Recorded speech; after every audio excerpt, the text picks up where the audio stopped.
अहिल्यानगरमधील शिर्डीचे खासदार भाऊसाहेब वागचौरे हे not reachable असल्याचं समोर आल्याने राजकीय वर्तुळात चर्चेला उधाण आले।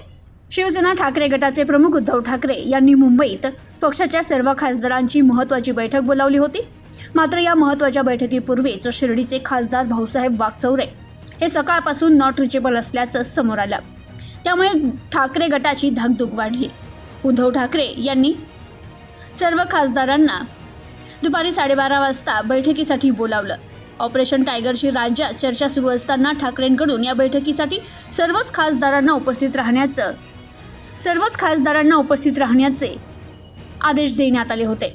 आगामी राजकीय घडामोडीच्या पार्श्वभूमीवर ही महत्त्वाची बैठक मांडली जातीये।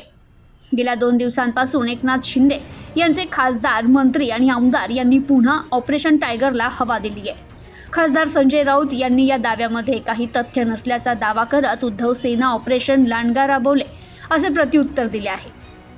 7 जून रोजी उपमुख्यमंत्री एकनाथ शिंदे हे दिल्लीत डेरे दाखल होते। त्यावेळी उद्धव सेनेचे काही खासदार त्यांच्या संपर्कात होते अशी माहिती मिळाली। तर केंद्रीय राज्यमंत्री प्रतापराव जाधव यांनी ऑपरेशन टायगर लवकरच पूर्णत्वास जाईल असा दावा केलाय। दुसरीकडे आमदार निलेश राणे यांनी तर आमच्याकडे सातत्यानं इनकमिंग सुरू आहे, मातोश्रीवरील आजच्या बैठकीला कोण उपस्थित राहतं ते पहा असा सूचक इशाराही दिला। त्यामुळे या बैठकीवर ऑपरेशन टायगरचं सावट उभं ठाकलंय। Bureau report, news today 24।